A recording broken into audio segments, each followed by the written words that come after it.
කොහොමද මගේ ආදරණීය යාළුවන්ට හැමෝම සතුටින් පරිස්සමින් ඉන්නවා නේද? අද නම් කතා කරන්න චුට්ටක් අමාරුයි.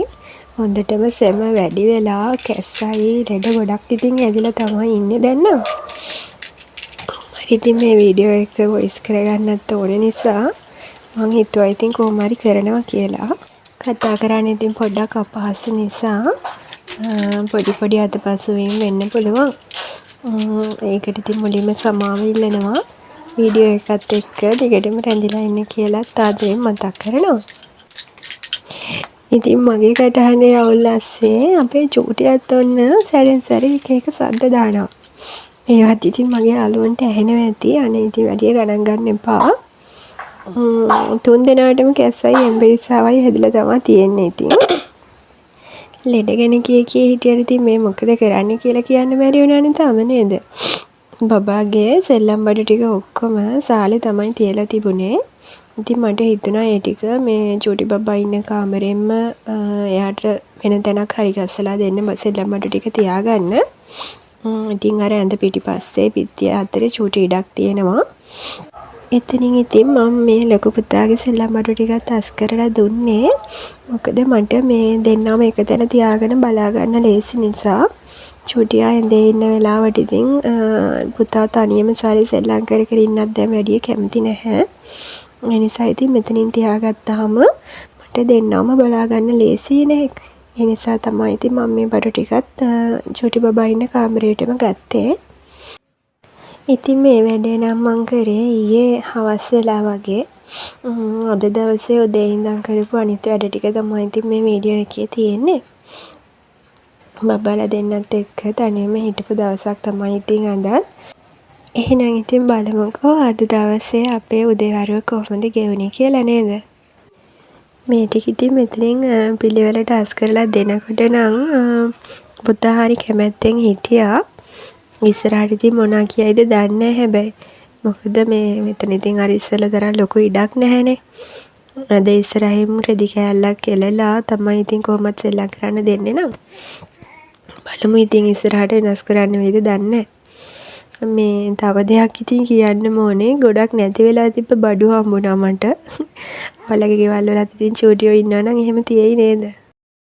මං කිව්වනේ ඉතින් ඒ වැඩේ මං කරේ ඊයේ හවස කියලා. ඔන්න මෙතන ඉඳන් තමයි අද උදේ මං කරපු වැඩ ටික තියෙන්නේ.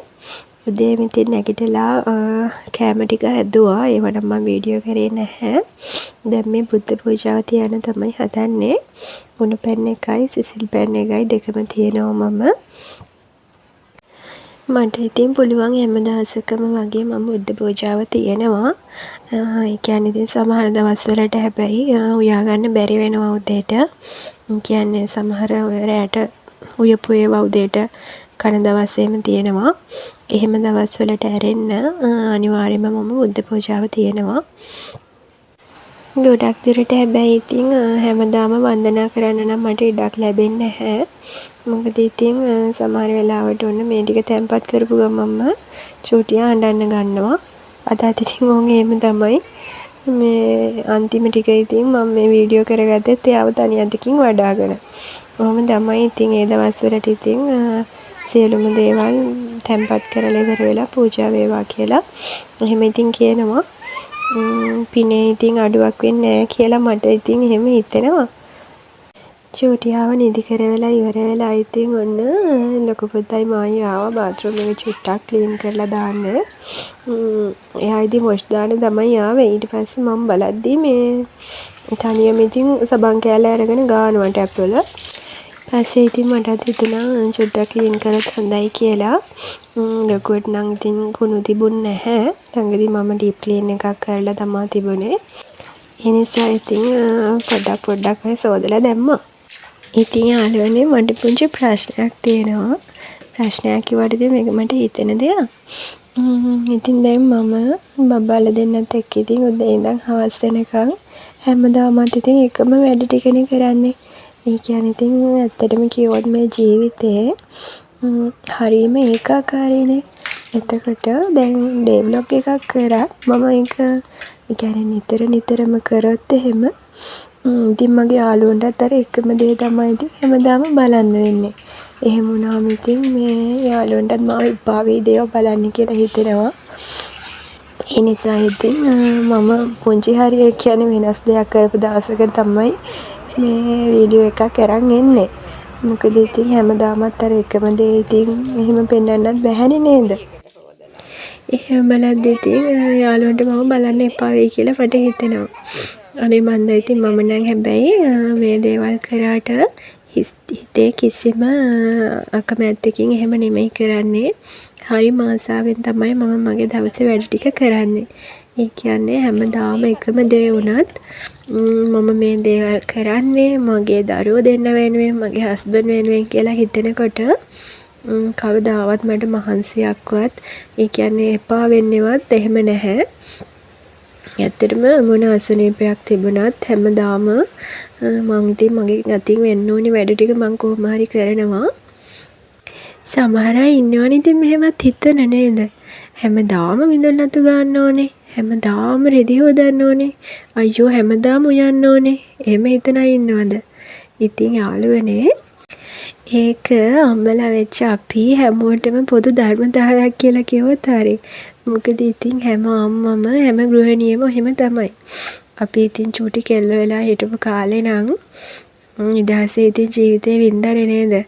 ඒත් ඉතින් දැන් එහෙම කරන්න බෑ. අපේ ලෙයින් පණ ගැහෙන පුංචි හදවත් අපිත් එක්ක එකතු වෙලා ඉන්නවා. ඒ වගේම ඉතින් අම්මා කෙනෙක් තරම්ම ආදරෙන් බලා ගන්න තව අපිට සහකරුවෙකුත් එකතු වෙලා ඉන්නවනේ. මම නම් ඉතින් එයාව බලාගන්නේ අම්මා කෙනෙක් දරුවෙක් බලා ගන්න තරම්ම ආදරයකින් තමයි. තව චූටි දෙයක් ඉතින් කියන්නද? එයා තමයි මගේ ජීවිතේ මගේ පළවෙනි ආදරේවන්තයා. ඒ වගේම අවුරුදු 10ක් ආදරය කරලා තමයි අපි මැරි කරේ. මැරි කරලත් ඉතින් දැන් අවුරුදු 6කුත් වෙනවා. එහෙම බැලුවාම ඉතින් අවුරුදු 16ක ආදර කතාවක් තමයි අපි දෙන්නට තියෙන්නේ. මෙන්න මේක බලන්නකෝ මම මේක බාත්රූම් එකේ තියාගත්තේ. අද තමයි කලින් තියලා තිබුණේ නැහැ. බබාගේ සෙල්ලම් බඩු අස් කරද්දී හම්බෙච්ච මේ චෝටි බෝතලයකට තමයි ඉතින් මේක දැම්මේ. දැන් එතන ගොඩක් ලස්සන වුණා කියලා මට නම් හිතෙනවා. කොහොමද ඉතින් කොළ පාටක් ගෑවුණත් ඇති මේ මට එතන මාර ලස්සනකට ඉතින් පේනවා. මෙන්න මේක බලන්නකෝ ඒක නම් ඉතින් මම හදපු එකක්. ඒකත් මම මෙතනින් තියාගත්තා. මේකෙනත් ඉතින් චුටි ලස්සනක් දෙන්න එකතු වුණා කියලා හිතෙනවා. මේකත් අලුතෙන් තමයි තියාගත්තේ. මේක දාන්න ඉතින් අර මේ වීදුරු බෝතල් වගේ එකක් තිබුණා නම් හොඳයි. මං ජෑම් බෝතලයක් වගේ එහෙම තියෙනවද කියලාත් හොයලා බැලුවා. හම්බුනේ නැති නිසා ඉතින් මම වීදුරුවකට දාලා තමයි තියාගත්තේ. මේක මේ ගලවලා ගන්න ගමන් තව මේකේ ටිකට හැදිච්ච අතු කෑලි ගොඩක් තිබුණා. ඒවා ටික මේ පොඩි පොඩි කෑලි වලට කඩලා මං අහපව් හිටව ගත්තා. පස්සේ තව එතකොට මේ වගේ ලස්සන ඒවා හදාගන්න. මෙතනිනුත් මල් පෝච්චියක් තිබ්බා. හැබැයි මට හිතෙනවා ඒක කැතයි කියලා. ඒක ඉතින් අයින් කරන්න ඕනේ. සුදු පාට වගේ පෝච්චියකට දාලා තිබ්බොත් හොඳයි කියලා හිතෙනවා. ඉතින් ඔන්න ඒ වැඩ ටික ඉවර කරලා එනකොට ගේ ඇතුළට වෙනකන් අවුව වැටිලා බලන්නකෝ ඉතින් ඔයාලගේ පැතිවලට මේ දවස්වල කොහොමද වහිනවද පායනවද? අපේ පැත්තට නම් ඉතින් අර මේ කට්ට කර වෙනකම් පායනවා කියලා කිව්වොත් හරි. මොකද දැන් මාසෙකටත් වැඩි මං හිතන්නේ වැස්සක් වැටුනේම නැහැ. ඉතින් මේ තනකොළත් සේරම මෙරිලා මං නම් ඉතින් උදුඩු ගාලම දැම්මා. මේ කර වෙලා තමයි තියෙන්නේ ඉතින්. බලන්නකෝ ඉතින් මිදුල දිහා බැලුවටත් කිසිම ලස්සනක් පේන්නේ නැහැ. ඉතින් මට නම් මෙන්න මේ වැලින් ඉතින් චුට්ටක් මෙතන කවර් වෙලා තියෙන හින්දා හොඳයි. මේකත් ඒ වුණාට මේ දැන් ඉතින් ගලවලා දාන්න ඕනේ. මොකද මේක ටිකක් ලොකු වෙලා වැඩි. එන තරම නිසා ඒක දෙන්න ගැලපෙන්නේ නැහැ කියලා හිතෙනවා. කොහොමත් ගාඩන් එකම මේ වෙනස් කරලා මම හදන්න ඉන්නේ. මල් පැල ගොඩක් දැන් තියෙනවා මං ගාව. හැම එකම මේ උරවල තමයි ඉතින් හදලා තියන් ඉන්නේ. තාම ඉතින් බිම හැදුවේ නැහැ මොනවත්. ඒ කියන්නේ මේ පායන නිසා. දැන් ඉතින් වැස්සක් තමයි ඕනේ අපිට. වැස්සක් වැටෙනකන් තමයි ඉතින් බලන් ඉන්නේ. මෙන්න මෙයා බලන්නකෝ. මෙයා ඉතින් අද පර වෙලා බිම වැටිලා. මේ ඊයේ තව එක්කෙනෙක් හැදිලා හිටියා මේ පළවෙනි මල්. මේ පැලවල කලින් කවදාවත් ඒ කියන්නේ මේ මල් පිපිලා තිබුණේ නැහැ. මේ පළවෙනි පාරට තමයි හැදිලා තියෙන්නේ. මෙතන මංගාව ඒකෙත් පාට වර්ග 5කින් 6කින් විතර පැල තියෙනවා. ඒ වගේත් මල් පිපුණාම ඉතින් මං ඔයාලට පෙන්නන්නම්කෝ. මේ බලන්නකො ගස් අස්සෙන් ඉර එළිය වැටෙන විදිය. මෙහෙම දකිද්දි නම් හරි ආසයි නේද? තාම ඉතින් මේ උදේ හින්දා තමයි මේ වගේ ලස්සනට මෙහෙම පේන්නේ. දවල් වෙනකොට නම් ඉතින් එළියට බහින්න බැරි තරම් අවුවසර වැඩි. ගේ ඇතුළට වෙලා තමයි ඉතින් දවල් වරුවේ ඉන්නේ. මේ දවස්වල ඉතින් ලංකාවේ සමහර පැතිවල නම් ගම් වතුර එනකම වහිනවලු නේද? ඉතින් ඔය වැටෙන වැහි වලින් එක වැස්සක් අපිට වැටුණා නම් මොකද? එහෙම හිතෙන වෙලාවක් තියෙනවා ඉතින්. එහෙම තමයි නේද සබදාම් කියන්නේ. චෝටියා ඇහැරෙනවා ඉතින් දැන් ඉතින් මට වොයිස් කරන්න බෑ මොකද මේ එයා වොයිස් කරන්න හදන්නේ. ගාඩන් එකේ පැල පෙන්නනකොට ඉතින් මට මේ ටික පෙන්නන්නම හිතෙනවා හැමදාම. ඔයාලා බලන ඇති ඉතින් මේ නටු පැල ටිකක් මොකට මෙයා හැම වෙලේම පෙන්නනවද කියලා නේද? ඒ වුණාට මට නම් ඉතින් මේවා ටික දකින්නකොට හරිම ආසයි. මොකද මේ මං හරිම ආස වර්ගයක් ඇන්තෝරියම් කියන්නේ. ඉතින් මේ ඒකෙත් මංගාව මේ පාට තමයි දැන් තියෙන්නේ. ඒ වගේ දැන් මල් පිපිගෙන එන නිසා කොළ පාට තියෙනවා, දම් පාට තියෙනවා, රෝස පාට වර්ග දෙකක් විතර තියෙනවා. රතු පාට, තැඹිලි පාට. ඉතින් මේ චූටි පොහොට්ටු එනකොට ඇත්තටම ඉතින් හරි ආසයි. මේ වගේ ඉතින් කොහොම හරි මම මල් යායක් හදා ගන්නවා. මේක නම් කලින් මල් පිපිලා තිබුණා. මේක දම් පාට එකක්. අපේ අම්මා ගාව ඉතින් ඉස්සර ඉඳන්ම ඇන්තෝරියම් තිබුණා. අපේ ගෙදර පුංචි කාලේ ඉඳන්ම ඉතින් ඇන්තෝරියම්ම තමයි තිබුණේ. හැබැයි මේ වර්ග නෙමෙයි. අර රතු පාට ලොකු මල් හැදෙන මල් පිරීලා හැදෙන වර්ග. ඉතින් ඒ වුණාට මම නම් දැන් ආස මෙන්න මේ චූටි වර්ග වලට. උදේ ඉතින් බුද්ධ පූජාව දෙද්දී චූටියා අනන්න ගත්ත නිසා මං ඒ ඇඳේ ඉද්දිම මේ තමයි එයාව හපව නිදි කරේ. මේ කාමරේට අරන් ආවේ නෑනේ. දැන් තමයි ඉතින් මේක අස් කරලා එයාව මේ කාමරෙන් ගෙනත් තියන්න හදන්නේ. බලන්නකෝ එයාට මේ බෝලයක් ගෙනාවා අලුතෙන්. ඒක දිහා දැන් හරි ආසාවෙන් බලනවා. අයියටයි මල්ලිටයි දෙන්නටම ඉතින් එකම වර්ගේ බෝල දෙකක්ම තාත්තා ගෙනත් තිබුණා. දැන් ඉතින් එහෙම තමයි නේද? කෙනෙක්ට ඉතින් ගේනකොට අනිත් එක්කෙනාටත් ඒකෙම තව එකක් ගේන්න වෙනවා ඉතින්. මේ වගේ වයසේ බබාලා ඉන්නකොට ඉතින් චූටි බබාලාට නම් ඉතින් තේරෙන්නේ නැහනේ. එයාට ඉතින් තාම මාස දෙක තුනක් අපි කියන කරන දේවල් හොඳටම තේරෙන්නේ ඉතින් ලොකු බබාට. ඒ නිසා ඉතින් හැම වෙලාවකම වගේ එයාගේ හිත රිදෙන්නේ නැති විදිහට වැඩ කරන්න අපි උත්සාහ කරනවා. මොකද එයාට තමයි හැමදේම තේරෙන්නේ. ඒ වුණාම ඉතින් සහෝදරයෝ අතරෙත් පහු කාලේ වෙනකොටවත් එහෙම ඉතින් අර තරහ මරහ වුණත් හිතවල නැති වෙනවනේ. මොකද ඉතින් චූටි කාලේ ඉඳන් එතකොට එයා මල්ලිට ආදරෙන් ඉන්නවා. මේ එහෙම නැතෝ ඉතින් අර දැන් අපි මොකක් හරි චූටි වෙනස්කමක් හරි කරොත් ඉතින් ওই පුංචි හිත රිදෙන වෙලාවල් එනවනේ. ඉතින් ඒ නිසා මේ ඒ වගේ වෙන්නේ නැති වෙන්න ඉතින් අපි ගොඩාක් දුරට වග බලා ගන්නවා. මොකද මේ පුංචි බබාලට හැමදේම මතකයි. හොඳට මතක හිටිනවා. ඒ කියන්නේ මේ ගොඩක් දුරට ඔය යාළගේ හිත රිදෙන මොනවා හරි චූටි දෙයක් වුණත් එයාට සෑහෙන දවසක් යනකම් ඒක මතක තියෙනවා. ඉතින් ඒ නිසා එහෙම නොවෙන්න අපි වැඩ කරන්න බලා ගන්න ඕනේ ඉතින්. චූටියා ඉතින් ඒ ඇඳෙන් තියලා මං ආව මේ කාමරය ඇස් කරන්න. ඔයාලා බලන්නකෝ අපේ බෙඩ්රූම් එක පොඩ්ඩක් වෙනස් කරා. කලින් ඉතින් අපේ ඇඳ තිබුණේ මේ විදිහට නෙමෙයි. අනිත් පැත්තට තමයි දාලා තිබුණේ. එක පැත්තක් පිටියට එනකම්ම හේතු කරගෙන තිබුණේ. ඉතින් එහෙම තියෙනකොට මේ මට ඇඳ යට තියෙන මේ කුණු අතු ගාලා ගන්න බැහැ කොස්ස දාලා. අර දෙපැත්තේම අතු ගාලා ගන්න බැරි නිසා මේ එතකොට අර ඩස්ට් එක වගේ එහෙම ගොඩක් රැඳිලා තිබුණා. ඉතින් අපි කාමරේ ඔක්කොම සෝදලා ක්ලීන් කරා. එතකොට මේ මම කිව්වා ඇඳ මේ විදිහට තියමු. මේ දෙපැත්තෙම මට අතු ගාලා ගන්න පුළුවන් වෙන විදිහට කියලා. ඊට පස්සේ ඉතින් මේ විදිහට වෙනස් කරගත්තා. මට හිතෙනවා මේකෙන් මේ කාමරේට තව ඉඩකුත් වැඩිපුර ආවා වගේ. ඉතින් මගේ යාළුවන්ට මොකද හිතෙන්නේ කලින් තිබ්බ විදිහද හොඳ දැන් තියෙන විදිහද හොඳ කියන්න බලන්න. තව දෙයක් කියන්න ඕනේ. මං ඉස්සර ඉඳන්ම අර මේ මනි ප්ලාන්ට් එහෙම ලොකු දිගට වැල් වගේ හදලා මේ බෙඩ්රූම් එකේ අර ජනේලෙට එහෙම යවලා තිබුණා. හැබැයි කාලයක් එක්ක මේ ඒවා කියන්නේ මැරෙන්න ගන්නවා. අර වතුර දැම්මත් සමහර වෙලාවට කුණු වෙනවා වගේ එහෙම වුණා. ඒ නිසා ඉතින් මම මේ වැඩේ අතහැරලා දාලා තිබ්බේ. හැබැයි ඔන්න මේ ආයෙත් මට හිතුණා ඉතින් බෙඩ්රූම් එකෙත් අර මේ කොළ පාට චුට්ටක් හරි තියෙන්න ඕනි කියලා. බලන්නකෝ ඉතින් දැන් ලස්සනයිද කියලා. මේ පොතේ බලන්න. කො බලන්න මොකක්ද යන්නේ කියලා. මොකද්ද? ඒ ගුහාවක්. ගුහාවක්? ඔව්. ගියක් නෙමෙයි.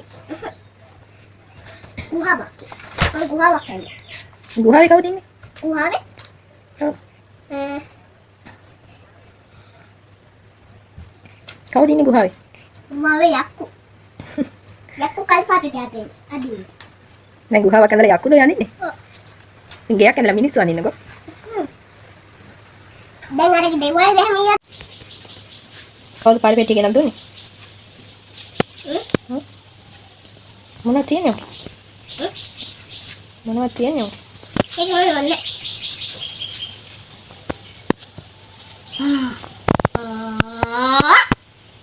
මොකද?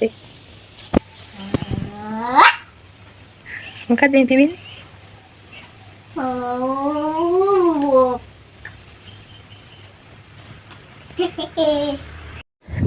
තාත්තා ඉතින් කොළඹ ඉඳන් එනකොට අලුත් පාට පෙට්ටියකුයි චිත්‍රපටයකුයි ගෙනත් දීලා ඕක ඉතින් සතියක්වත් යන්න කලින් ඉවර කරනවා. ඒක නම් මම දන්නවා.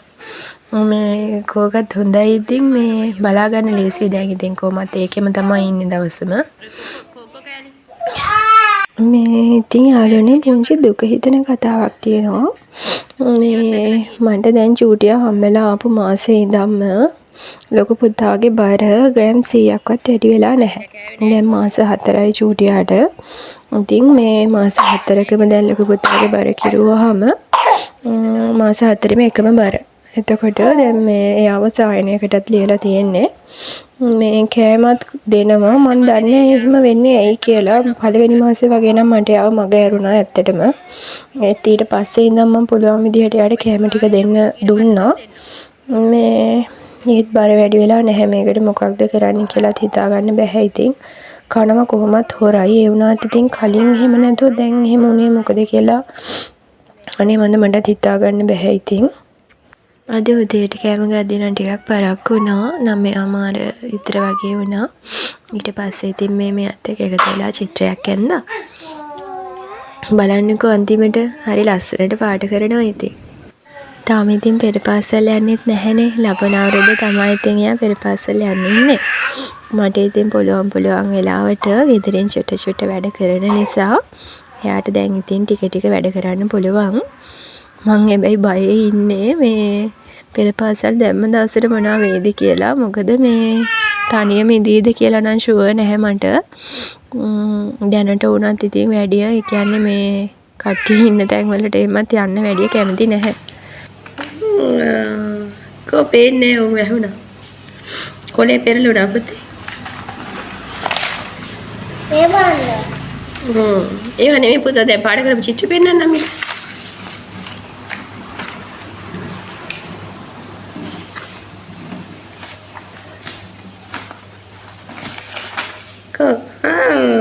ලස්සනයි.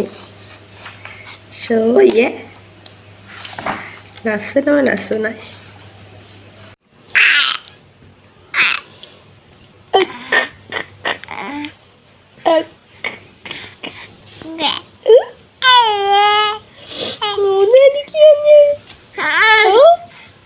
මොනවද කියන්නේ?